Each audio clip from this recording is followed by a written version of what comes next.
Hey guys, welcome back to a quick at-home video because of course the library is non-existent right now. I can't get into my old school, can't get into the new school, so every video right now will be filmed here from the sounds of it. Today we're just going to briefly talk about my summer TBR. I'm not going to do a whole TBR building video with you because it was actually pretty obvious what books I wanted to read this summer. There have been several books calling to me, and so I decided I'm going to read them all this summer, and most of them are new releases. Shocking, right? So here's what I'm going to do. I made a list on Goodreads and I only chose 10 books for the summer TBR, and that's because I don't want to be too adventurous. I want to assume I'll probably read a book a week. And I'm going to go up through about, well, and one of these is a book I already read. So technically there's now 9 books on the TBR, but mid-August, something like that. So when I start back at school now, I'll probably get to read more than this and there'll be more books that pop up, but I'm just thinking this is a good start. These are all books that are truly, truly calling to me. Oh, and our drink of our video here is this Bellevue brand. I added all these and they're super cheap. And this one's pineapple strawberry seltzer water. It's not as good as LaCroix. In fact, it's very subtle. There's not much flavor at all there compared to the LaCroix, strawberry pineapple-y one, but it's fine, whatever. So here's what I'm gonna do. I'm gonna show you guys what books are on my TBR by just kind of holding them up. And that's honestly because I have no time to edit this video. This is insane how fast I'm having to get these videos out lately because of timing I'm on summer break. You would think I'd have a ton of time, but I don't. So instead, this is what we'll do. Editing Megan, I'm doing this for you. Okay, The Shadow of What Was Lost by James Islington, which is funny because I actually finally figured out it's not Islington, it's Islington. I heard him pronounce his own name somewhere. So yeah, anyway, it's Islington. And this is the start of a trilogy. It's a high fantasy trilogy. And on Goodreads, it has a 4.14 stars, but you can kind of see, spoiler alert, I gave it 1 star. I DNF'd this book already, but it was on my summer TBR, but I wanted to go ahead and include it here just because it was technically on the original plans. I just didn't film this video yet until now, even though it's technically not even summer yet. This is the author's debut, and so I hear that his writing gets better, but for me, there was just nothing to connect to. I didn't care about the characters. I didn't care about the setting. I didn't care about there really wasn't much world building going on. I didn't care about the plot. I didn't care about the themes, there didn't really seem like there were really any. I just really didn't care about anything, but the premise, if you read the premise, it does sound so cool, but don't let that fool you because I actually did not think that this book was very good. And then Leanna from Leanna's Library said the same thing, so at least I felt justified in thinking some book reviewer that I know, well, I don't know her personally, obviously, but a book reviewer that I follow and trust thought the same thing that I did. So that one was a bust, but we're moving on. Okay, the book I'm currently reading right now, number 2 on our list, and I'm actually reading it, I'm 34%, I think, about a third of the way through this book right now, which is Killers of a Certain Age by Deanna Rayburn. And the only reason I'm reading this book is because of who the author is. So this is the same author that wrote the Veronica Speedwell series. I love that series. I've read 5 books in the series now, I think. Yeah, I think I just finished book 5. It's hard to remember which ones are which, but yeah.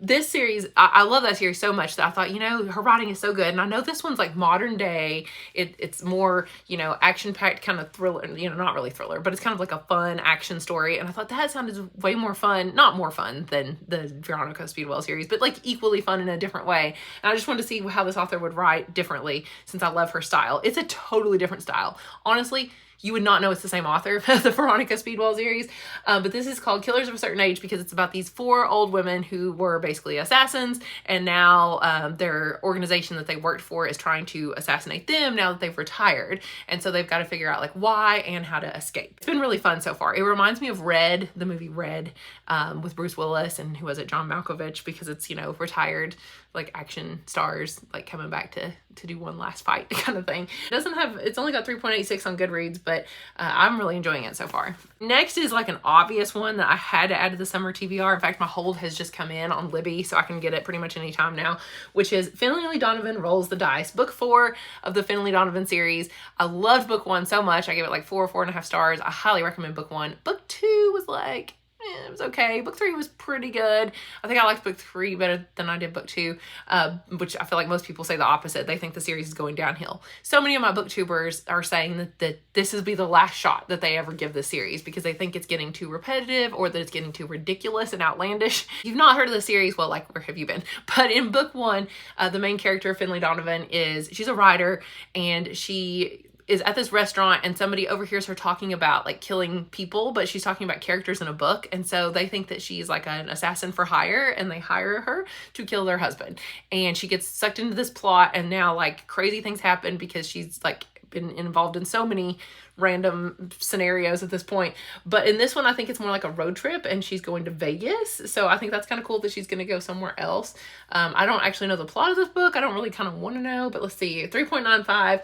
I don't know. Yeah, some people are saying this series is used its, you know, premise basically, and then it's just getting kind of old at this point, but I still think it's fun. We're gonna see how I feel about book 4. I'll probably read all the books in the series anyway. Our next one just sounds so fun, and it's called How to Become the Dark Lord and Die Trying. I've seen this all over the internet, which makes me scared. Like every single booktuber I watch talks about this book, has previewed it. Now, I don't know a single person yet that's read it, a single booktuber. Actually, I think one person did read it, and I think they did like it. It just came out May 21st, 432 pages, so it's nothing too short. Oh, it's going to be a series as well. Only 3.81 stars on Goodreads, but it's clearly what it sounds like, right? Where there's like this girl who is stuck in some sort of time loop trying to kill this villain, and she can't. And so instead of killing the villain and doing it over and over and over again and failing, she decides just to become the Dark Lord. So that's what this book's about. I think it's supposed to be fun and funny, but like kind of fantasy at the same time. Wow. 13% in, somebody DNF'd it or something, I don't know, 1 star. So I don't know, I'm kind of scared because just of how hyped this book has been, but I'm going to read it anyway. Book number 5 is, of course, a huge shock, which is You, Me, and the Nightmare Painter by Brandon Sanderson. And this is because I think it was Chloe Frizzle, maybe? Chloe, I can't remember. Was that you that told me? I'm pretty sure it was. That you told me that this book is also told by, oh gosh, what's his name? I just forgot his name. Oh, Hoyd. Yeah, I had to literally look it up. Sorry. Hoyd, who told the story in Trust of the Emerald Sea, and I loved it because I loved his voice and I thought he was funny. He was like the best narrator. I loved the humor. I clearly have issues with Brandon Sanderson because we know I said I would never read from him ever again, but then I did because I read Trust of the Emerald Sea. Clearly his like, you know, Way of Kings and Mistborn and that stuff, that's not for me. I just don't like his style in those. They're just, I don't know, kind of cut and dry and bland, and I don't care about anything that's ever happening in them. This one I thought was so good, and I guess I take it back saying Brandon Sanderson's not a very good writer because I really did like his writing in Trust of the Emerald Sea. So I'm going to give this one a chance, and hopefully it's just as good. Hopefully I love it just as much, but I've got the hold. I think it just came in from the library too, so I can get this pretty much anytime now. Okay, we're halfway through. The next one, oh, this is so random. The next one, something that I typically would not ever read, but it is this random book. Have you guys heard of this that just came out? I've never heard a booktuber talk about it yet, but I guess they don't talk about James Patterson that much. But Michael Crichton, like before he died, you know, had this idea for this book and all of his notes about it, and his wife apparently was waiting for like the right author to come along and give all these notes to for somebody to finish, you know, or actually write the book. And so James Patterson is the one that's going to actually be writing the book. I don't think I've ever actually read a James Patterson. My dad has read all of them, you know, well, or until he got too prolific that my dad was just like, no, I'm done. But this is, I don't know, it's like Jurassic Park, but with volcanoes, I guess. I don't know. Maybe they're like, maybe it's like a horror, or not horror, but like scary, but with volcanoes. I don't know. It says the most anticipated mega thriller in years. Oh my gosh, an unforgettable thriller. The master of the techno blockbuster joins forces with the master of the modern thriller to create the most anticipated mega blockbuster of the year. That's a lot of megas. The master of this, the mega this. I don't know. It's probably not going to be as good as it sounds, but I think it just came out June 3rd, so it is out. And I am going to read it, and I will let you know how it is. Next one is so much more fall vibes. I don't even know why I'm including it in summer. It's just that I really, really want to read it. It's called The Haunting of Velkwood. I'm pretty sure it's really short. Am I wrong? 256 pages. Yeah, so not super, super long. By Gwendolyn Christie. And I only know about this book. I've never probably even heard of it, except that Kayla from Books and Lala talked about it and said, I think she gave it 5 stars. I think she loved it. And it definitely sounds right up my alley. It only has 3.7 stars and not very many ratings. That doesn't usually mean anything for me because usually I like a lot of weird books. But it says it's a chilling novel about 3 childhood friends who miraculously survived the night everyone in their suburban neighborhood turned into ghosts. Oh yeah, there's like some sort of bubble around this like area that they have to like come and go out of that's like a time travel thing. I don't know. It says that she's created a suburban ghost story about a small town that trapped 3 young women who must confront the past if they're going to have a future. But I feel like the way Kayla from Books and Lala pitched it sounded even more intriguing than that little synopsis. So like I said, it's definitely more of a fall read. Maybe I'll read it last. Maybe this will be like August when I'm getting ready for fall vibes or something like that. But I am so intrigued to read this one. Oh, and another thing, I think it kind of reminds me of Slate House by David Mitchell, which is one of my favorite books of all time, and for some reason it's giving me vibes of that. Well, we have 3 left. The next is my second ever Riley Sager book, Middle of the Night. I'm gonna give this one a chance. I've only read one other Riley Sager, and that was Home Before Dark, and I only loved that one because different timelines going on, the haunted house thing. I don't care about just like plain straightforward thrillers. I only like that one because of that haunted house aspect.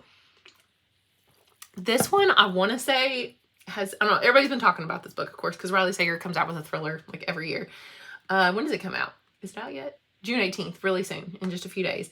But I want to say there's something weird about this one too, about a weird thing. Yeah, mysterious occurrences. They have to investigate this house. I don't know. A haunting presence of something in a forest. I don't know. So it does sound kind of creepy, maybe not quite as much as Home Before Dark. But anyway, I'm going to give this one a chance because I really, really liked that one. Maybe Riley Sager's writing style is for me. Maybe if I like this one, I'll try some of the other ones, even though they're not kind of supernatural. Okay, 2 to go. We have one that I am afraid is going to be bad and not for me, and then I'm going to DNF it. And that is The Ministry of Time, because everybody's talking about it. But I'm afraid because like Destiny from Destiny Sidwell and Haley, like from Haley Fam, they love this book. And I don't like the books they like.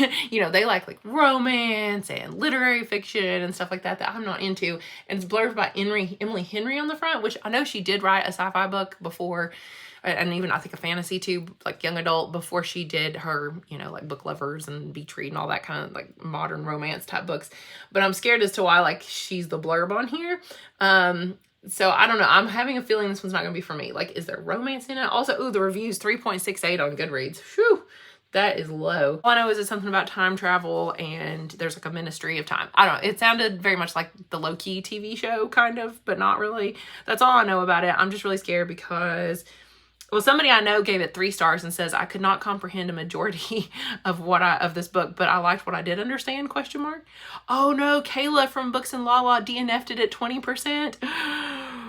Oh no, Kayla DNF'd it, and then Destiny from Destiny Sidwell gave it 4 stars.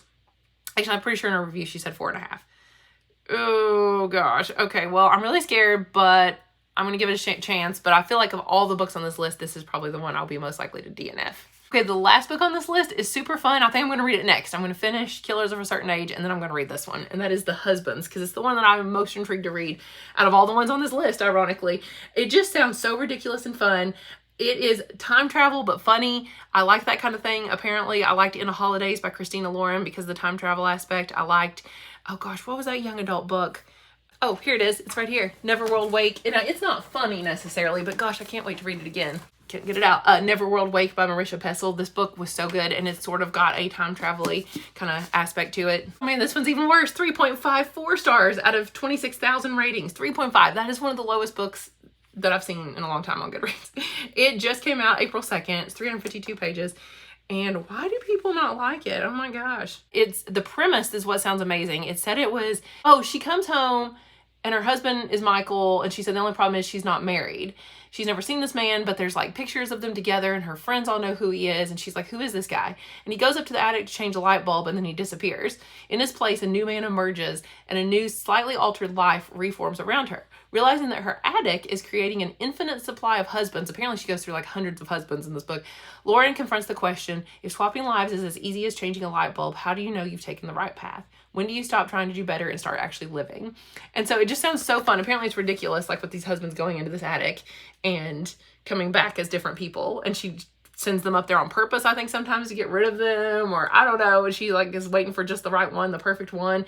It sounds so fun. Like I said, I'm most excited to read this one. I don't know why.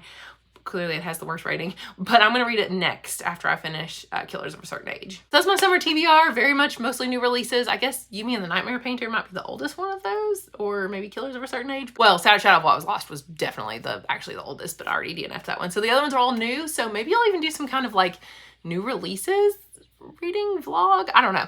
Tell me if you're interested in that. We'll see. Anyway, thank you guys so much for watching. Hopefully this intrigued you to read some new releases, some of these as well, and I will let you know my findings. So thank you guys, and I will talk to you again soon. Bye.